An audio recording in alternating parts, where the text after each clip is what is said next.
कि जो हमारे नेतागण हैं वो ब्राह्मणवादी राजनीतिक पार्टियों के अस्तुच, उनके दलाल, उनके चाटुकार, उनके तलवे चाटने का काम करते हैं। और इसीलिए उनको यह समझ में नहीं आता है कि हमारे बाप दादाओं ने, हमारे पूर्वजों ने जो लड़ाई लड़ी और लंबी लड़ाई लड़कर के आरक्षण पाने का काम हजारों वर्षों के बाद बाबा साहब अंबेडकर ने एससीओ को अपने संविधान के माध्यम से अधिकार दिया और आरक्षण का प्रावधान किया। जैसे मान लीजिए कि 14 सीटें निकल रही है, 13 सीटें निकल रही है, तो पहली सीट किसको मिलेगी? जनरल को। दूसरी सीटें किसको मिलेगी? जनरल को। तीसरी सीटें किसको मिलेगी? जनरल को। और चौथी जो पोस्ट है वो आएगा ओबीसी को। फिर से पांचवा कहते हैं कि होगा जनरल को, छठा होगा जनरल को, और सातवां मिलता है एससी को। और आपको पहला सीट एससी को मिलने के लिए उसको 14वां नंबर पे, यानी अगर 14 सीट का वैकेंसी नहीं निकला तो एसटी को एक भी सीट नहीं मिलेगा। हमारी लड़ाई हमको ही लड़नी पड़ेगी। आपको पता है जब अंग्रेज इस देश में आए तो 100 साल आप लोगों ने गुलामी सहा, उसके बोझ के तले रहे, आप लोगों ने अपने ऊपर अन्याय और अत्याचार देखा और सहा। कोई अंग्रेज आपकी लड़ाई नहीं लड़ी थी। तो आज भी एससी एसटी ओबीसी के लोगों जो मुझे देख और सुन रहे हो, याद रखना ये आपकी लड़ाई है और आपको लड़नी पड़ेगी। अगर आप नहीं लड़ोगे तो आपकी आने वाली पीढ़ी आपको कोसेगी और आपको इंसाफ नहीं मिल पाएगा।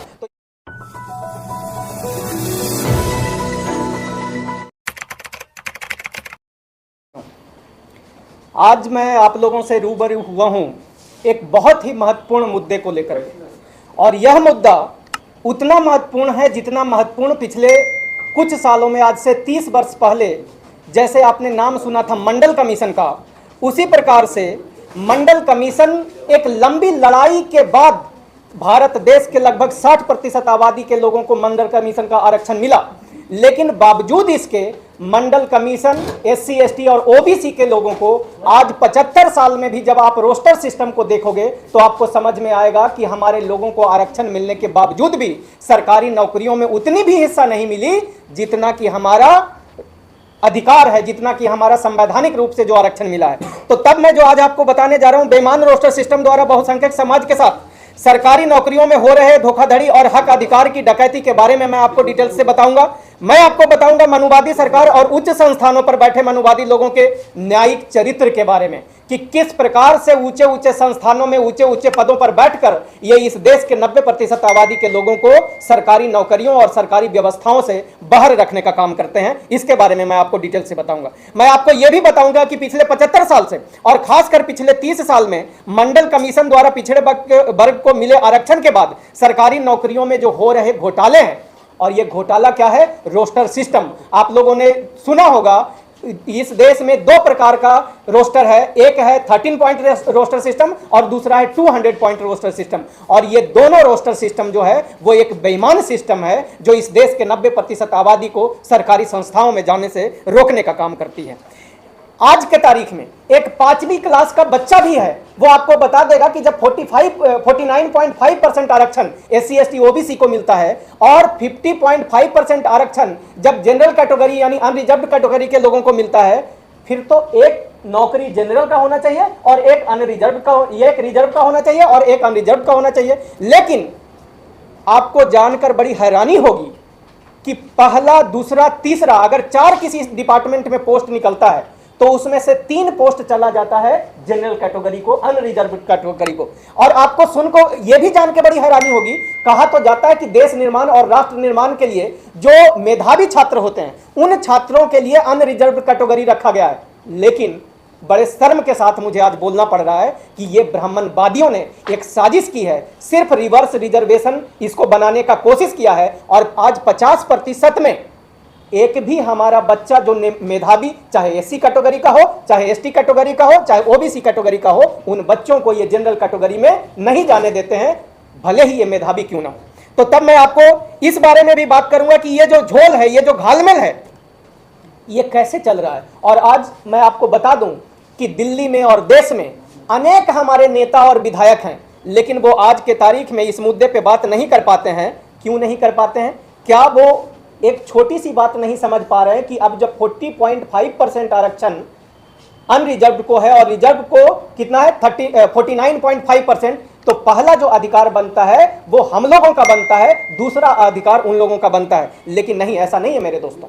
यहां पे समझने वाली बात यह है कि जो हमारे नेतागण हैं वो ब्राह्मणवादी राजनीतिक पार्टियों के अस्तुच, उनके दलाल, उनके चाटुकार, उनके तलवे चाटने का काम करते हैं। और इसीलिए उनको यह समझ में नहीं आता है कि हमारे बाप दादाओं ने, हमारे पूर्वजों ने जो लड़ाई लड़ी और लंबी लड़ाई लड़कर के आरक्षण पाने का काम हजारों वर्षों के बाद बाबा साहब अंबेडकर ने एससीओ को अपने संविधान के माध्यम से अधिकार दिया और आरक्षण का प्रावधान किया। उसके बाद मंडल कमीशन की लड़ाई लड़कर के हमारे पूर्वजों ने हम लोगों को, ओबीसी लोगों को अधिकार दिलाने का काम किया।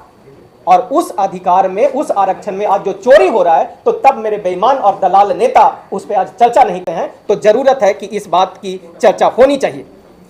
साथियों, अब मैं आपको थोड़ा सा इसके बारे में विस्तार में बताता हूं कि ये रोस्टर सिस्टम है क्या, ये 13 पॉइंट रोस्टर सिस्टम आखिर क्या है। देखिए, जब ओबीसी को आरक्षण दिया गया इस देश में, उसके बाद इन लोगों को लगा कि अब तो आरक्षण की जो व्यवस्था है 49.5% हो गया।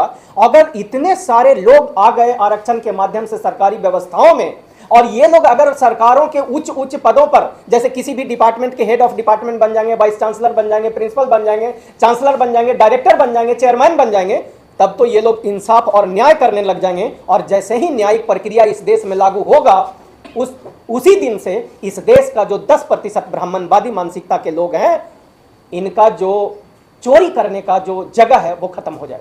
तो उसको रोकने के लिए इन्होंने रोस्टर सिस्टम बनाई। और रोस्टर सिस्टम को समझिएगा, रोस्टर सिस्टम क्या है कि वो कहते हैं कि जिसको जितना आरक्षण हर एक सीट में, उसको उतना अधिकार दिया जाएगा।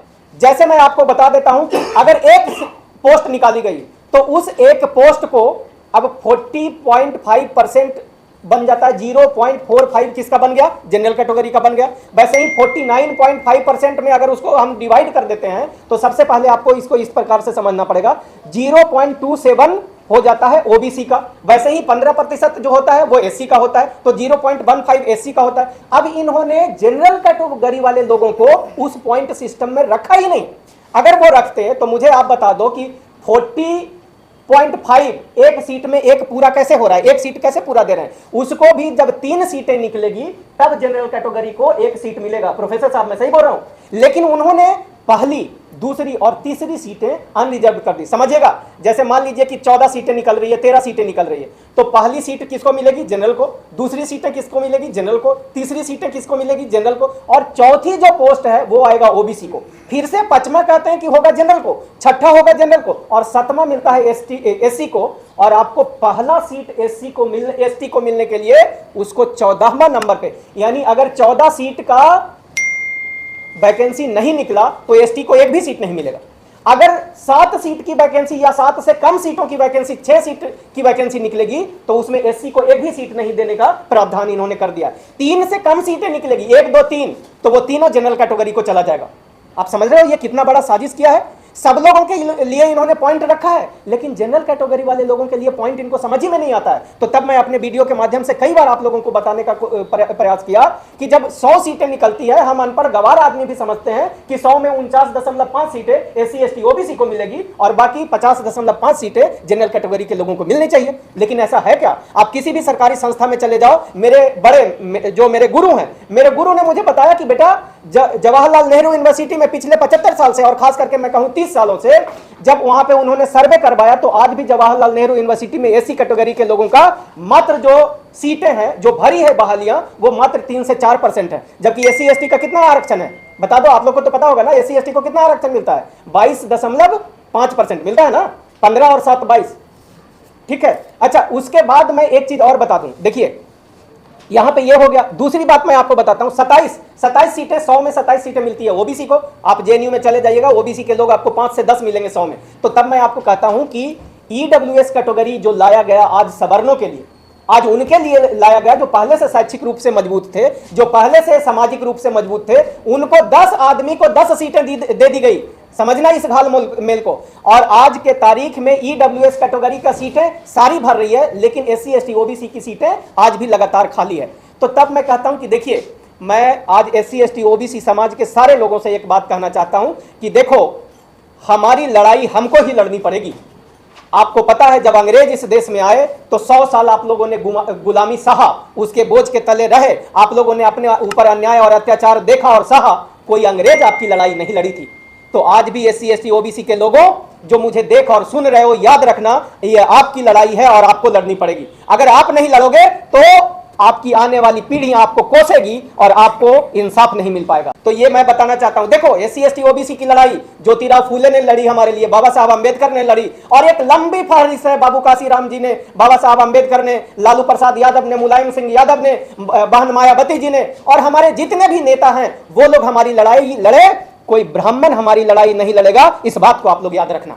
तो तब मेरे दोस्तों, मेरे साथियों, आज चुनाव का समय है। एक बात जो मैं आपको बताना चाहता हूं कि देखो, सिर्फ मेरे बोलने और कहने से यह बात लागू होने वाली नहीं है। समय चुनाव का है। आप लोग भी छोटे छोटे अपने शब्दों में मेरी ही वीडियो को देख करके आप छोटे छोटे वीडियो बनाओ और अपने फेसबुक, ट्विटर, व्हाट्सएप या और भी जो सोशल मीडिया की जो प्लेटफॉर्म्स हैं उन प्लेटफॉर्म्स पे आप अपना वीडियो बनाओ और इस वीडियो बना के डालो। और अभी चुनाव का समय है, बहुत सारे ऐसे राजनेता अभी जो चुनाव लड़ने के लिए मैदान में हैं, उन लोगों ने अपना नंबर न्यूज़पेपर और पेपर के माध्यम से दिया है। आप उनको अपना वीडियो बना के भेजो ताकि ये मुद्दा जन जन तक पहुंचे। ये वीडियो बना करके भेजना ताकि हर लोग तक पहुंचे, और जो भी नेता, विधायक और सांसद आपसे चुनाव में वोट मांगने आए, उन नेता, विधायक, सांसद को कहना कि ये बेईमान रोस्टर सिस्टम को खत्म करके, जिसकी लड़ाई हमारे बाप दादाओं ने लड़के आरक्षण का व्यवस्था लागू किया, उसको खत्म करने के लिए ये जो ब्राह्मणवादियों ने रोस्टर सिस्टम लागू किया है, उसको खत्म करके हम लोग डायनामिक बाइनरी रोस्टर सिस्टम लेकर के आएंगे, जिसमें कि पहली सीट जो है वो हम लोग क्या करेंगे,